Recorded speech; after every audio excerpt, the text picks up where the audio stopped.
Hi, I'm Ken Ceizler. I want my MTV. I want my MTV. I want my MTV. I want my MTV. And you're listening to Play That Rock and Roll.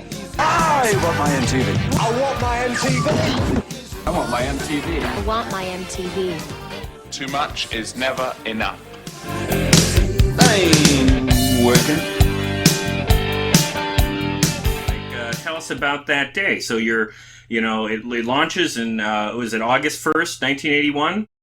Well, it launched on August 1st, but we weren't live. The VJ segments were pre-recorded. Oh.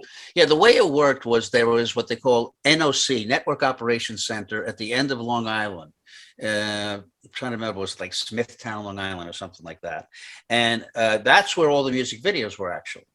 Right. And what we did was we recorded, we would have a playlist to see where the VJ segments would come, whatever.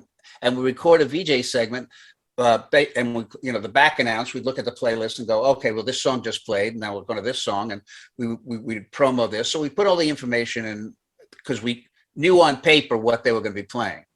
And we would take all those tapes that were recorded. I can't remember how far in advance they were recorded, whether it was a day or two or a week. I don't think it was a week, but probably a couple of days.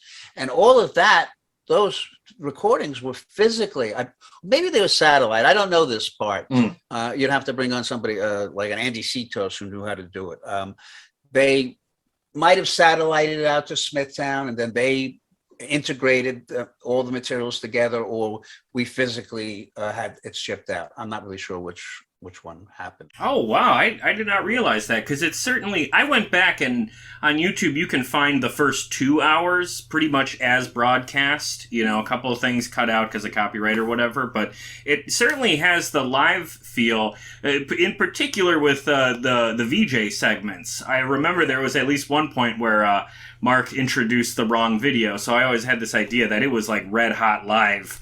And no, that was just like our mistake or somebody's mistake in the paperwork. It was like, yeah. If on the paperwork it said this clip was supposed to run, and that's kind of like, I don't know if that was our fault, NOC's fault, or the guy who created the playlist. Sure. Yeah. But at the time, I know people like, were we excited? I don't know if we were excited or nervous or whatever. I guess we were. Yeah, it was finally happening. And the story that we tell all the time is that because nobody in Manhattan had ever heard of MTV, because it wasn't on Manhattan cable. On August 1st, in order for us to see it launch, they got a bus, and we all hopped on the bus and drove out to, and I should remember, but I can't remember the town in New Jersey, but I should. Anyhow, and we went to this club, and we looked up, and we saw John Lack is the voice that goes, "Ladies and gentlemen, rock and roll." Ladies and gentlemen, rock and roll. John Lack is the real original founder of it. Ladies and gentlemen, rock and roll, and that took off, and the Buggles came on, and and we were off and running. But again, off and running for the first year, we were still not in Manhattan, so nobody really knew who we were. We would stand out, even though I was a TV director, big shot, whatever. John Sykes, who was kind of our head, and Fred Seibert, who was also in charge of making the MTV, and John Sykes would run around and say, here's T-shirts, go out on the street and give them out. And we would go on the street and give out MTV T-shirts to people. Oh, okay. To get them interested, yeah. Oh, that's awesome. Yeah, I saw there was a documentary called I Want My MTV that was made in 2019. I saw it here in Milwaukee as part of the Milwaukee Film Festival. And I recall them talking about that story you just mentioned of going off on the bus to this bar that, nobody knew what was going on, but you guys are all there watching it on a TV there. What are your memories of that day being in that bar? I mean, was it elation? Were you guys getting drunk? Were the other patrons confused about why you were there? Well,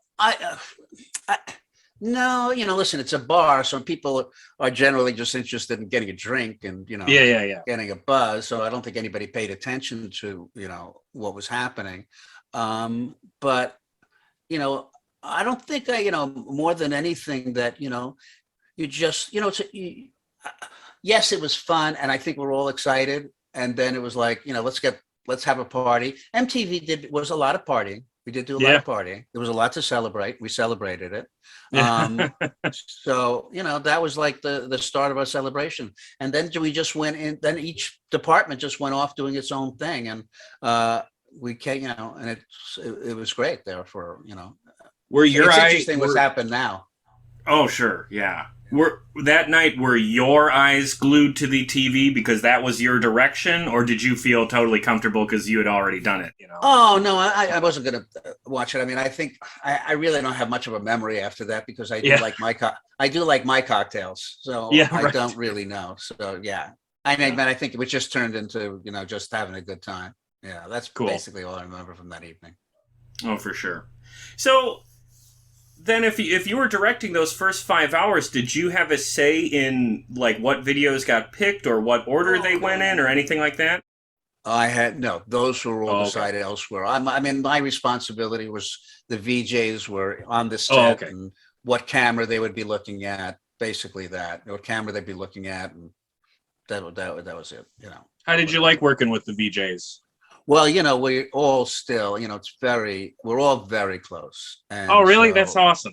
Yes. And they're all close. And we lost one of the best, which was JJ, who was a pleasure. But every single one of them, we stay in touch on Facebook. And, I went back for we got a 40th anniversary just recently. And to see Alan and Mark, and who, again, we stay in touch with. So, no, the VJs were a remarkable chemistry of people that came together. Everybody liked each other. There was no drama. There was none of that. I think they were all, out. They were rooting for each other.